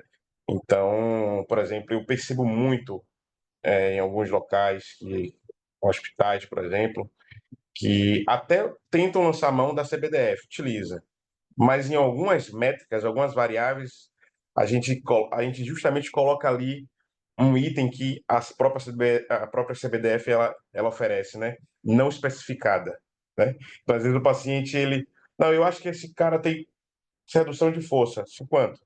Não especificada. Ou seja, isso chama atenção para o lado de que, de fato, a gente não tem esse entendimento essa cultura de pegar um instrumento, um equipamento para avaliar. A gente não faz isso. E isso realmente, isso talvez seja uma das grandes barreiras. Porque não basta eu utilizar CBDF e utilizar errado, né? Para não entregar o verdadeiro valor que eu posso entregar. Mas Karine quer falar também. Kari, é que você está com a mão levantada aí. Boa noite, gente. Boa Primeiro eu quero noite. pedir desculpa por causa da câmera, não tô conseguindo abrir ela. Deixa eu ver se agora vai prender. Mas pode falar, pode falar. Primeiro, parabenizar o grupo Pulsar pelo Encontro Abrigo. Opa, estamos te vendo. Obrigado. Ao grande mestre professor Bruno também, fui aluna dele, participei dos estágios e como um colega falou antes de mim, ter usado a CBDF na faculdade para mim foi assim, um diferencial muito grande, porque quando eu comecei a atuar, de fato, eu já tinha assim pelo menos o conhecimento do que é. E uma das barreiras que eu considero, eu formei recentemente, eu vejo muitos colegas meus que não usam porque acreditam que só serve no hospital. Então, esse encontro aqui para trazer essa BDF para o ambiente domiciliar, para mim é muito bom, porque eu acredito que também é uma das barreiras, e concordo também com as falas anteriores. E é só isso mesmo, gratidão por esse momento aqui, esse encontro maravilhoso. Maravilha, maravilha, Kari. Obrigado. E é verdade, Maravilha, Karen. Karine. Karen aí, aluna da UNEB. É? E É, Pedrão, só uma coisinha, pegando a fala também pode de falar. Lívia também, que ela falou também a questão da cronicidade, que ela perguntou assim um pouquinho, né? Falando sobre essa questão. No que você falou, Lívia, eu entendi assim, ó, o paciente que ele tem uma condição já de uma dependência, já tem uma sequela, né, motora talvez, sem tanta perspectiva, eu acho que o entendimento é entender o que é que a gente quer com ele, né? A gente quer preservar o que com ele, talvez. E entender também o que é que a gente está ali. Não adianta eu estar ali estando ali, mas sem mudar, né? Sem mudar um resultado para ele, entendeu? Exceto que o cara se sinta bem comigo, né? Pô, eu tenho dinheiro, gosto do atendimento, qualitativamente me sinto bem fazer aquela terapia, do ponto de vista afetivo, do ponto de vista de socialização, mas assim, né? Teoricamente é importante também. Então, é possível medir essas questões. Então, assim, como eu falei, esse paciente que eu tinha relatado era isso, ele tinha uma dependência, uma limitação de mobilidade e transferência, ele não conseguia realizar transferências, e você trabalhava e ele não tinha perspectiva de ganho. E mesmo com a família em cima, houve uma redução do atendimento e um foco mais em treinar ele para que ele pudesse ter a família aprendesse a lidar com aquela nova situação, até porque ele tinha uma questão neurológica, né? E até deixamos claro para a família, ó, caso ele tenha alguma melhora neurológica e a curva dele comece a, né, voltar de estímulo, você pode até voltar. Então, em relação a essa questão da incapacidade, eu acho que com essa nova parte da classificação, acho que talvez ajude isso aí a dizer se tem ou se não tem limitação e talvez buscar um trabalho, talvez de minimizar perda ou de prevenção, né? E é isso aí. Também pegando a fala que o Chico falou, eu acho que essa construção ela é contínua, né, mestre Chico? Eu acho que é fundamental. E eu penso que a gente precisa ter um norte na nossa profissão, senão as pessoas começam a inventar um bocado de área. Isso é minha opinião, tá entendendo? Não estou criticando nada, mas às vezes, no mundo onde você não tem as questões financeiras são bem complexas para você poder, as pessoas vão começar a abrir e fazer um bocado de coisa que às vezes não necessariamente talvez seja o papel do fisioterapeuta. Então, acho que tem que ter alguma normatização mínima, né? Para poder entender qual é o nosso papel, qual é o nosso desfecho. Senão o povo começa a abrir muito, né? E isso é bem complexo, né? Show de bola. Dando um link aqui, tentando linkar aqui, e aí eu puxo para a Lívia também, para a Marisa, até o Rafa está com a mão levantada, interessante que ele também trabalha muito com operadora, parte de saúde suplementar. Mas eu queria saber assim de vocês, há espaço para eu utilizar a CBDF e eu ter acesso eu linkar com indicadores de qualidade na atenção domiciliar? Será que a gente tem espaço? A gente está muito longe disso. Se a gente estiver muito longe, o que é que a gente precisa para aproximar? Mas indicadores importantes como lógico, melhora funcional, indicadores importantes, desfechos importantes na saúde suplementar, como taxa de reinternamento, melhora funcional, porventura, mas há espaço para utilizar a CBDF junto às operadoras? E se não há espaço, o que é que precisaria para eu fazer isso? Mari, o que é que você acha? Depois Livinha, Rafa. Olha, gente, eu queria fazer só um breve contexto histórico aqui das coisas, tá? Acho que é importante. O bom é inimigo do ótimo. A gente saiu do péssimo, e isso tem que ser levado em consideração. O Bruno trouxe um dado que em 2016 foi a primeira resolução voltada à atenção domiciliar. Até então, mesmo o nosso Conselho Federal e regional não tinha nenhum amparo sobre assistência domiciliar, zero, né? E isso também vai de encontro com o surgimento da Brasfid em 2014. Então, assim, é uma área de atuação que veio em construção, que ficava muito marginalizada. E quando eu digo marginalizada, eu também completei 20 anos de formada, dezembro 21. Eu falo isso de carteirinha, porque desde o D1 da minha vida profissional foi na atenção domiciliar e estou na atenção domiciliar esse tempo todo. E a gente tinha que explicar o que era atenção domiciliar. As pessoas não sabiam, né? A população não tinha o mesmo acesso que se tem hoje.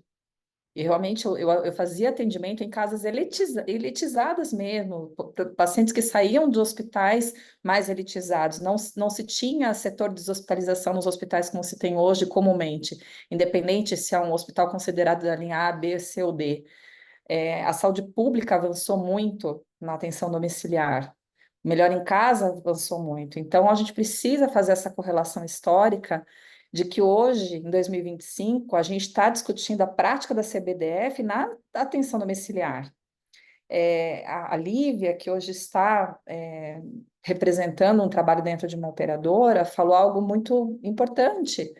Ainda temos enfermeiras fazendo avaliação de liberalidade ou não, de continuidade ou não do paciente no programa.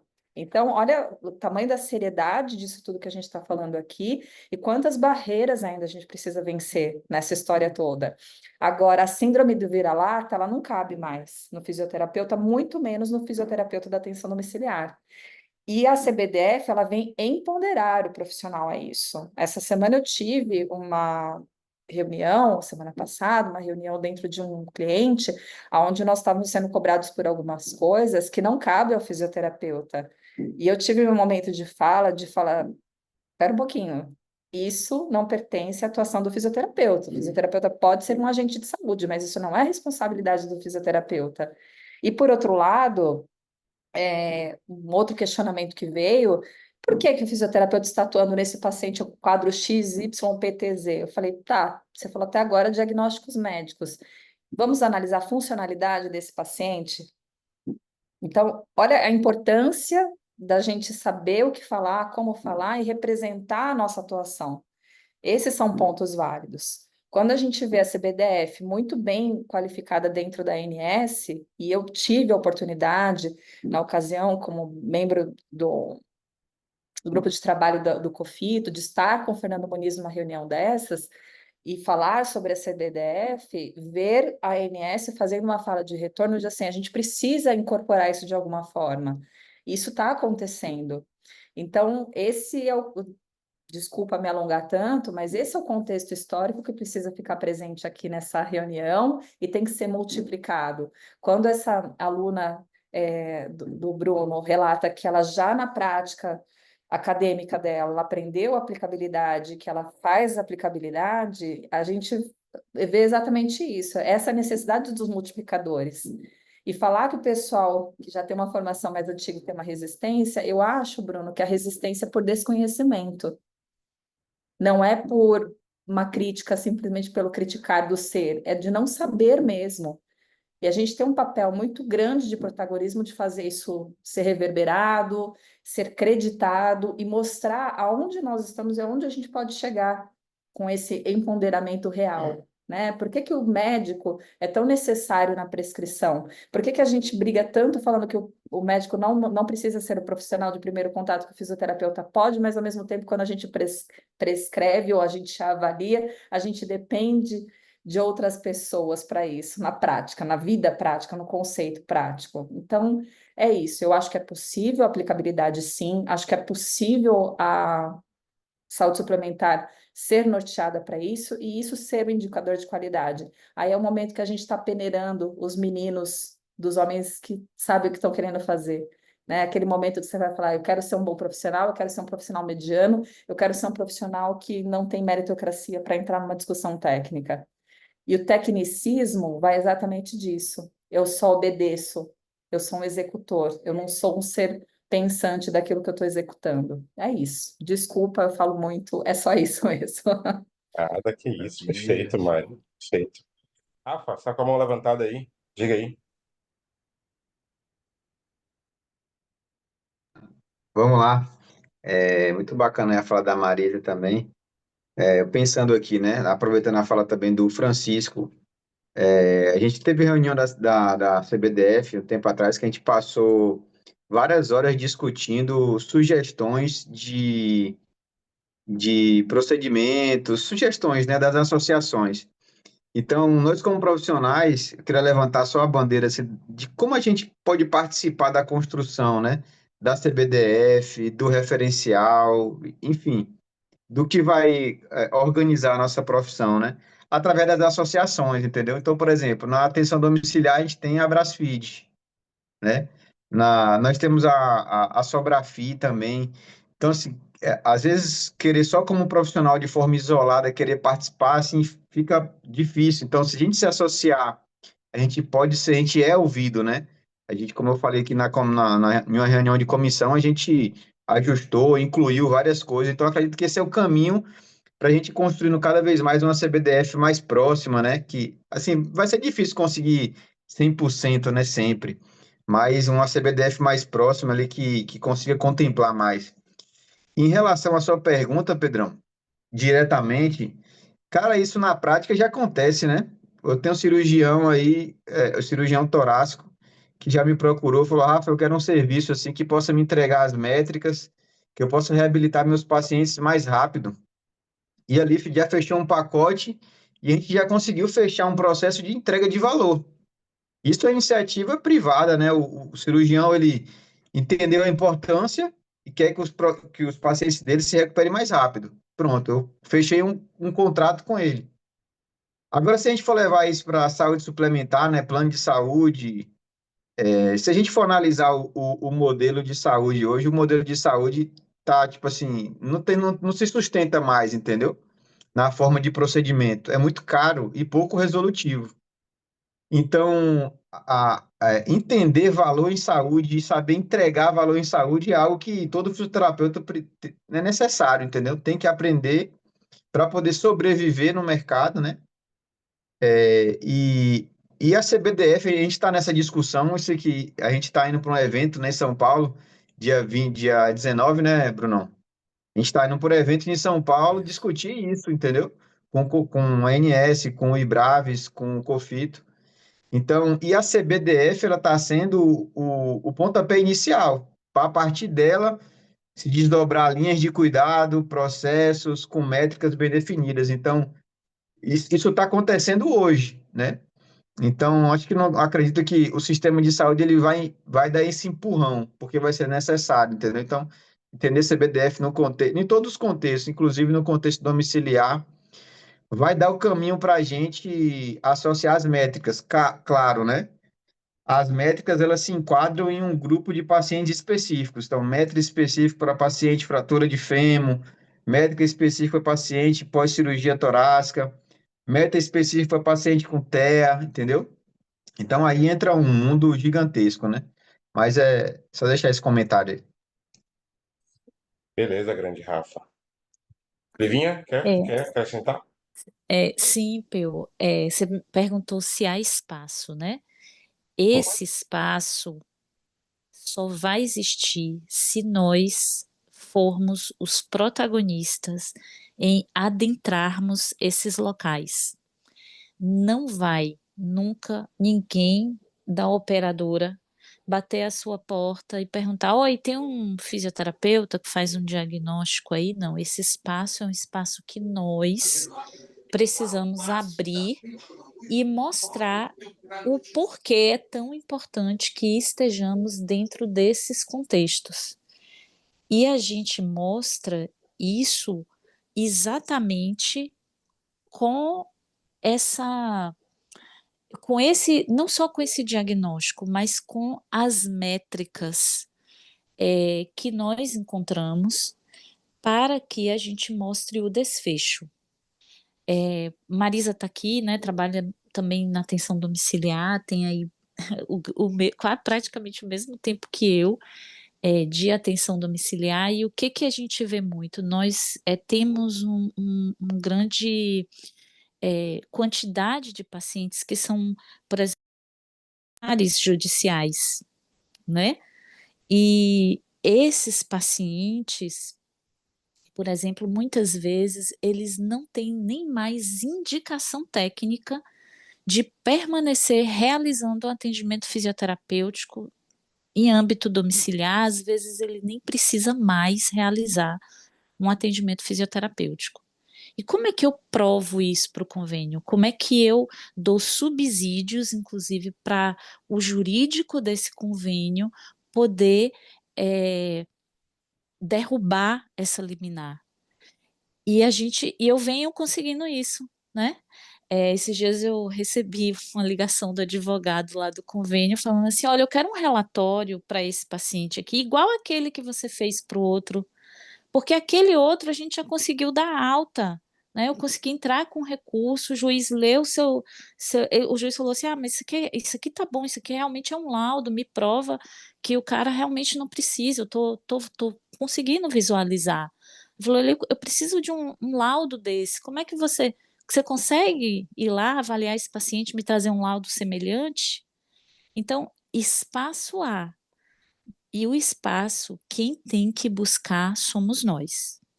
Não há outra possibilidade de outra categoria brigar por nós mesmos. Somos nós, aqueles que a gente está esperando, né? O futuro que a gente está esperando dentro da fisioterapia depende única e exclusivamente de nós mesmos. Show de bola. Perfeito. Perfeito. Concordo inteiramente, Livinho. É engraçado que a gente hoje está falando de uma ferramenta, né, que consegue entregar um valor para a gente, né? Mas na base mesmo está a proposta de a gente avaliar. Só que essa proposta de avaliar, ela não é nova, né? Ela é muito antiga. A ideia da gente avaliar, eu não sei em que momento isso se perdeu, né? Mas a avaliação, ela é de fato a base de tudo. E, inclusive, quando a gente fala também de saúde suplementar, não saúde suplementar apenas, mas a nível de particular mesmo, a possibilidade da gente ter dados levantados, né? Hoje, por exemplo, aqui na Pulsar, né, a gente conseguir informar quantos pacientes têm redução de capacidade aeróbica na faixa moderada, né? Quantos na Assiste Vida tem pacientes que estão com aquela limitação musculoesquelética grave. A gente não tem, como fisioterapeutas, esse levantamento de dados. Nem na atenção domiciliar, lá no hospital, né, Brunão? A gente poder fazer um levantamento desse, né? Então, às vezes, até os próprios gestores e levantamento de dados que nós fazemos são levantamentos de dados que terminam não entregando tanta informação e informação extremamente valiosa. Porque se eu sei que hoje o meu carro-chefe é limitação cardiovascular ou limitação pulmonar moderada, e eu consigo intervir, né? Aí Bruno faz aquela linha, né? Avaliação, intervenção, reavaliação, né? Avaliação, diagnóstico, intervenção, reavaliação. Quando eu consigo ter esses dados muito bem organizados, eu consigo ter, né? Eu consigo dar prognósticos, eu estava falando até recentemente com o Mari isso. Eu consigo ter empoderamento para dizer, não, esse paciente aqui é a base do que a Pulsar realiza hoje, eu consigo entregar resultado, tirar ele de uma condição moderada, leve, em tanto tempo, porque eu sei, é o que eu mais faço hoje, eu tenho esse levantamento de dados, e a gente não entrega, a gente não tem isso, né? Nem na saúde suplementar, né? A nível particular, muito menos. Mas engraçado, a base sempre é a avaliação. Se a gente não tiver avaliação, realmente a gente não vai avançar para a própria CBDF. Que mais? Mais algumas dúvidas? Mais alguma dúvida que vocês queiram tirar? O que é que E vocês... só para complementar também, Pedro, e a todos, existe, né, esse trabalho lá com a ANS, né, o cálculo de valor em saúde, né, um cálculo bem interessante, né, ele precisa ter um indicador de desfecho. Você tem que ter algum indicador de desfecho para mensurar, então você tem que ter esse dado, tem outros indicadores relacionados às vezes a processo, tem indicador de satisfação, isso relacionado mais à parte ali, digamos, funcional, e tem a parte do custeio. E aí tem toda uma fórmula, né? É um avanço muito grande. Então, e eles têm um avanço muito grande. A gente tem que se fortalecer enquanto classe, né? Senão a gente realmente acaba que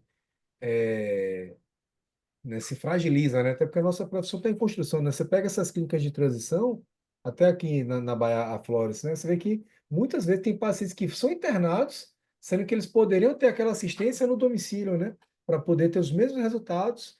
E aí o cara paga uma diária ali, num valor alto até para estar num semi-hospital, podendo ter uma equipe que poderia fazer um bom trabalho, né? Então, e essa coisa também, somos nós que temos que fazer isso aí, né? Então seja na saúde suplementar, isso que o Lívia falou também achei muito importante, né?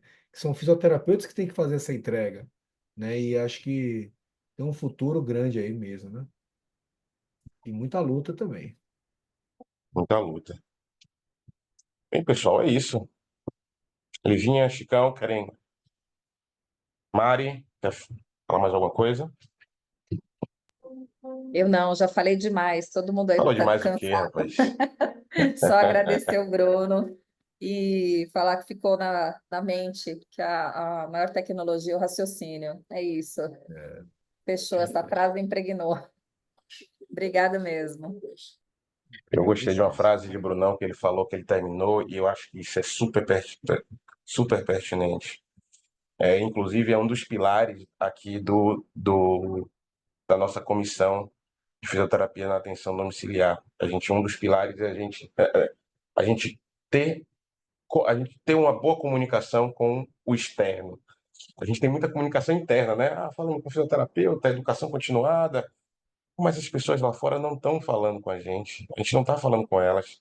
O Brunão falou uma frase interessante: a sociedade e o sistema de saúde precisam saber quais desfechos estão no escopo do nosso diagnóstico e tratamento. Eles não sabem.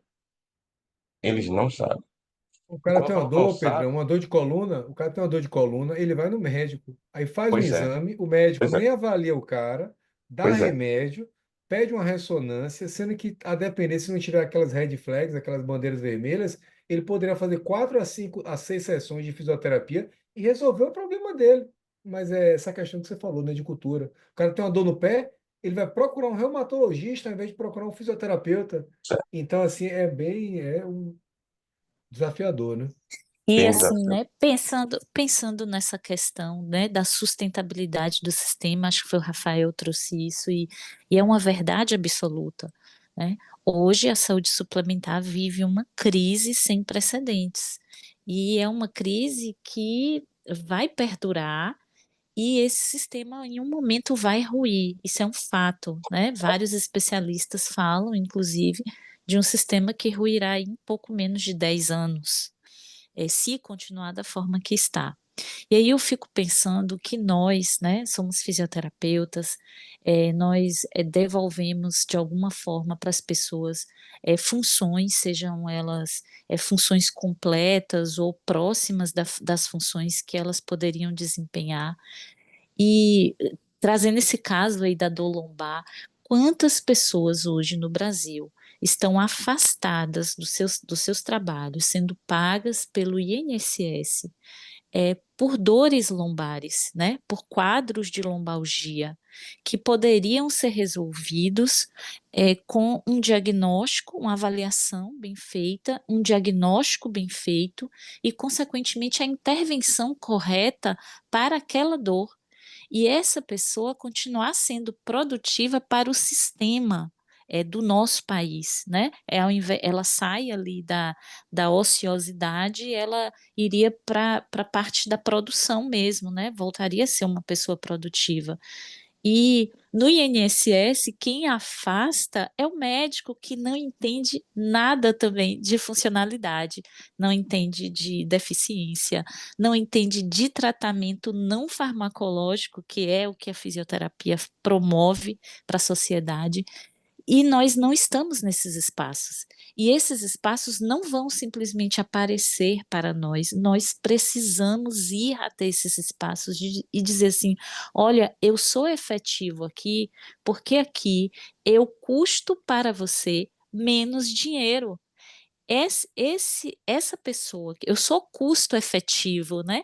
Essa pessoa que hoje está aqui incapacitada, afastada, com o governo, o Estado pagando por ela, se você me trouxer essa pessoa para a intervenção correta, realizando o procedimento correto, eu devolvo ela em X tempo para a produtividade e ela deixa de te custar.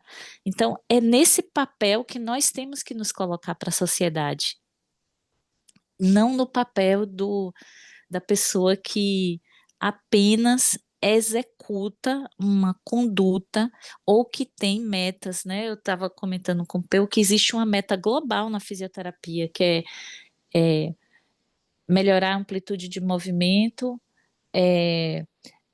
às vezes aparece um ganho de força muscular, mas a maioria é melhorar a amplitude de movimento, devolver qualidade de vida. Essa não pode ser as nossas metas, né?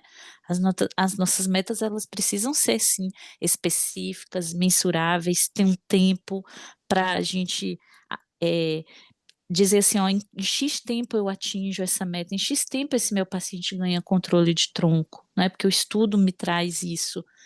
Então, enquanto caminharmos, né, nessas metas globais que não vão trazer desfecho para o nosso paciente, não vão agregar valor para a vida, nós vamos caminhar em círculo. E a CBDF, ela rompe, né, essa barreira essa questão histórica que a Mari trouxe hoje, eu também acho muito importante, porque hoje a gente já está em um outro patamar. O COFITO hoje senta junto com a ANS para discutir questões muito importantes para a nossa profissão como classe, né? Então, eu espero que a gente chegue em patamares assim muito elevados. Pode ser que eu não viva para colher os frutos disso, mas a gente precisa deixar um legado para os nossos colegas que estão formando agora, para os nossos colegas que estão iniciando na profissão e direcioná-los nesse caminho. Qual é o modelo de assistência que nós queremos para a fisioterapia? E isso independe se eu estou no hospital, no domicílio ou no ambulatório, né? Perfeito. Foi uma discussão de altíssimo nível. Queria muito agradecer, primeiramente, a Brunão aí pela disponibilidade, meu amigo. Muito obrigado, tá? Muito obrigado. Dizer que essa aula ela vai estar disponível nos nossos canais de YouTube, tá, Brunão? Então, fica à vontade também para você estar passando Beleza, essa Pedro, sem discussão. Acho que é problemas. válido. Acho que a ideia é a gente disseminar todo esse raciocínio, discussão de alto nível que nós tivemos aqui. Mari, obrigado mais uma vez, minha amiga. Mais uma vez a gente pegou. E agradecer especialmente também ao Rafa e à Livinha, né? Que eu fiz esse convite especial para eles. A reunião tornou-se de altíssimo nível. Pessoal que estão presentes aí, que possam estar preenchendo o nosso questionário, tá? De satisfação. A gente tem tentado ver mais e mais colegas para estarem falando aqui com a gente. Então, esse questionário de vocês aí termina sendo importante o preenchimento, tá bom? Eu queria mais uma vez agradecer, dar boa noite a todos que estiveram aí. Mari, quer finalizar? Mas é isso, pessoal. Grande abraço. Esse material vai estar lá. E Mas eu quero sair na foto, pô. Tirou a foto já? não tirei foto, não. Se quiser, eu posso abrir as Faz, câmeras aqui. Querem abrir as faz que câmeras? esse momento. Não é todo dia que eu assisto uma aula do Brunão, pô. Se puder bater Ah, uma foto aí com Ah, ele. é, né? Pode tirar a fotinha aí. Pedrão, que é modelo aí, rapaz. Bota aí, Modelo bota aqui, aí. Brunão. Que isso, Pois é. Brunão. Eu vou botar aqui Peraí. no. Nossa. Arruma o cabelo aí, Pedrão. Deixa eu arrumar o cabelo Calma, aqui, peraí. Brunão. Peraí. Foi. Tirei a foto. Maravilha. Valeu. Show, galera. Obrigadão, Obrigado, tá? obrigado. Boa Valeu, noite. A galera. Valeu, próxima, Pedrão. Boa próximo noite a curso todos. Valeu. Natal Rafa, será Marisa, em Lívia. abril. Beleza? A gente vai estar divulgando Perfeito, aí. gente. Grande Muito abraço. obrigada. Adorei, viu, estar aqui Tchau, com tchau. todos vocês. Eu Beijo. também. Abraço. Beijo, Tchau, tchau. tchau.